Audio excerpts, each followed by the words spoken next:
सभाध्यक्ष महोदय, सरकारका प्राथमिकता, योजना र दिशा सविस्तार सम्माननीय प्रधानमन्त्री ज्यूबाटै आवश्यक परे बोलेर र आवश्यक नपर्दा नबोलेरै कामबाट प्रस्तुत हुने कुरा पनि म सम्मानित सदनलाई जानकारी गराउनेछु।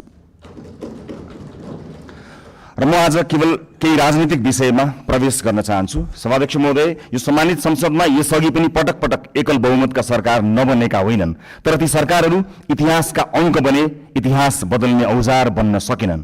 किन सकेनन्?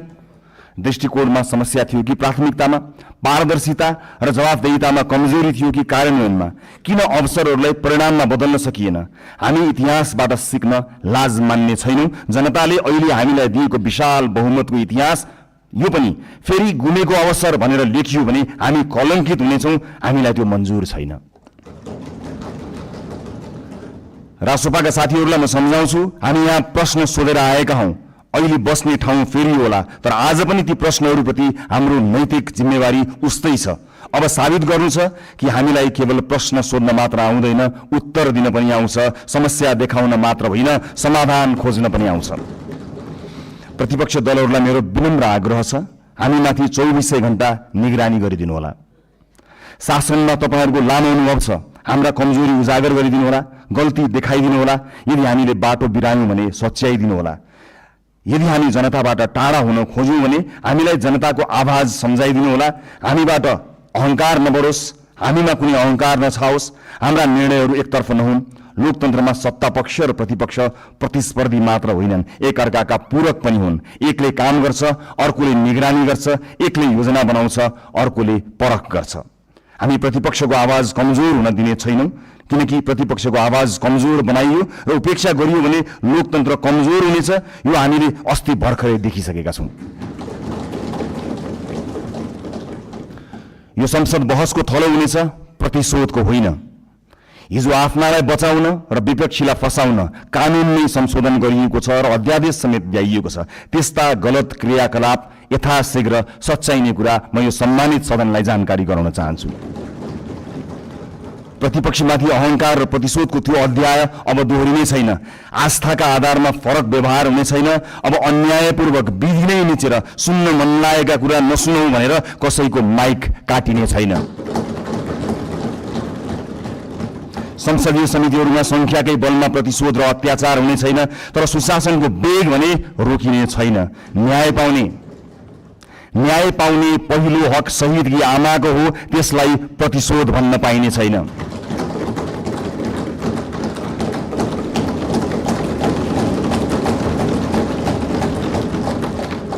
यो सरकार जेनजी विद्रोहको पनि सन्तान हो। हिजो संविधान र कानूनको आवरणमा नेता र पार्टीका सिफारिसबाट नियुक्ति लिएकाहरूले स्वैच्छिक रूपमा राजीनामा दिँदै विधिको पालना गर्नमा सहयोग गरिदिनु हुन म अपिल गर्न चाहन्छु। सरकार नयाँ नीति, कानून, मापदण्ड र मान्यताका आधारमा स्वच्छ र प्रतिस्पर्धात्मक नियुक्ति प्रक्रिया लागू गर्न चाहन्छ। हिजो नियुक्ति लिएका सार्वजनिक सेवा र निकायका पदाधिकारीहरूले स्वेच्छाले मार्ग प्रशस्त गरिदिनु हुनेछ भन्ने अपेक्षा पनि गर्दछु।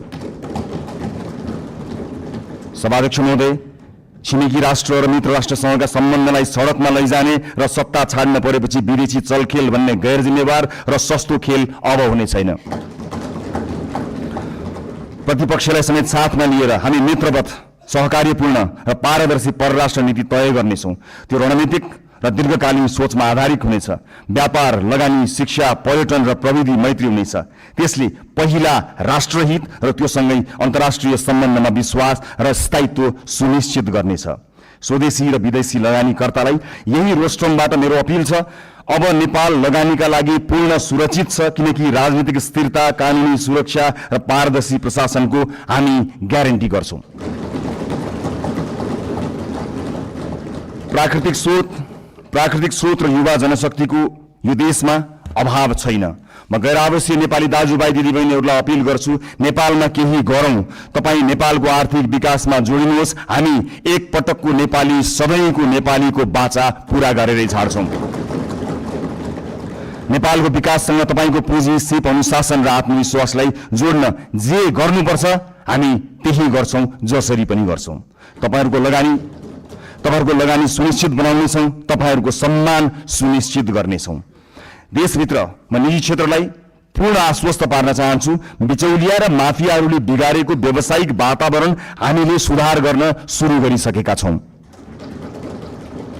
नीतिहरू अब बजारमा बेचिने छैनन्, निर्णयहरू कसैको दबावमा बन्ने छैनन्। व्यावसायिक क्षेत्रमा तपाईहरूले अनुभव गरेको असुरक्षा, अनिश्चितता र दबाव सधैँका लागि समाप्त हुनेछ। बिचौलिया र माफियागिरी अब रहने छैनन्। समान अवसर, पारदर्शिता, निष्पक्षता र व्यावसायिक स्वतन्त्रताको जिम्मा हामी लिन्छौं, सरकारले लिन्छ।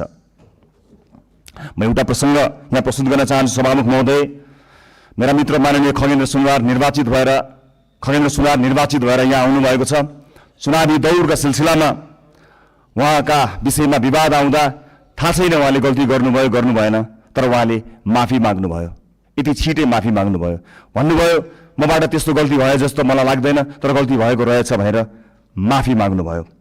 म आज यो सिङ्गो सदनबाट सिङ्गो देशलाई भन्न चाहन्छु, गल्ती गरेको हो कि होइन भन्दा अन्यल हुँदा खगेन्द्र सुनारले माफी मागे। खगेन्द्र सुनारहरूमाथि युगौं युगसम्म गरिएको अन्यायको लागि हामीले माफी माग्यौं।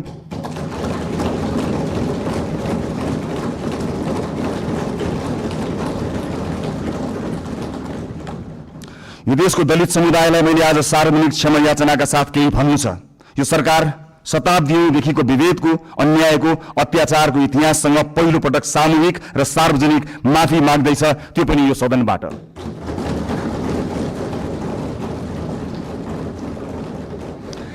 आजसम्मको विभेद सामाजिक गल्ती थिएन, संगठित अपराध थियो। यो देश किन बनेन थाहा छ? किनकि जसका हातमा सिप थियो तिनलाई हामीले अछुत मान्यौं।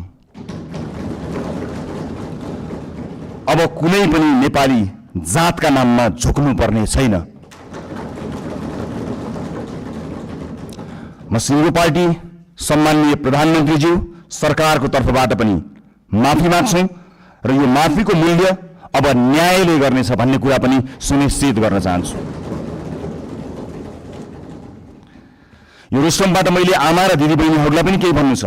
यो देशमा तपाईहरूले सबैभन्दा धेरै जिम्मेवारी बोकेर पनि सबैभन्दा कम अवसर पाउनुभयो। घर सम्हाल्नुभयो, परिवार बचाउनुभयो, समाज चलाउनुभयो, तर त्यसलाई काम मानिएन।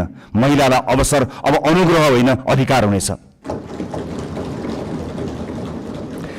हामी सुनिश्चित गर्नेछौं शिक्षा र रोजगारीमा बराबर पहुँच, राज्यका हरेक तहमा अर्थपूर्ण प्रतिनिधित्व, कर्मस्थल र समाजमा सुरक्षा र सम्मान, अनि महिला विरुद्धका हिंसामा शून्य सहनशीलता। कुनै छोरीले अब आफ्नो सपना सानो बनाउनु पर्ने छैन। अबको यात्रा केवल समानताको होइन, सशक्तिकरणको हुनेछ। सँगसँगै ज्येष्ठ नागरिकहरूको आर्थिक सुरक्षा, सामाजिक कल्याण र आत्मसम्मान पनि हाम्रो कर्तव्य हुनेछ। आजको संसदको जनादेशका वास्तविक रचयिता हुनुहुन्छ वैदेशिक रोजगारमा रहेका नेपाली दाजुभाइ दिदीबहिनीहरू। यो देशमा आजसम्म सधैँ तपाईहरूले पठाएको रेमिटेन्सको कुरा भयो, तर आज म पैसाको होइन, तपाईहरूले तिर्नुभएको व्यक्तिगत मूल्यको कुरा गर्छु। परिवारबाट अलगिनु भयो, आमा बुवाको साथ गुमाउनु भयो, कलिला छोराछोरीको बाल्यकाल गुमाउनु भयो, चाडपर्वको रमाइलो, परिवारको माया, आफ्नो गाउँघरको न्यानोपन गुमाउनु भयो। कतिले आमा बाबुको मृत्युमा काँध थाप्न पाउनु भएन, कतिले सन्तानको पहिलो पाइला देख्न पाउनु भएन। आज म यहीँबाट क्षमा याचनाका साथ स्वीकार गर्छु, यो देशले तपाईहरूको त्यागको उचित सम्मान गरेन। अब तपाईहरूको पीडा केवल कथा बन्ने छैन, नीति बन्ने छ, राज्यको प्राथमिकता बन्ने छ।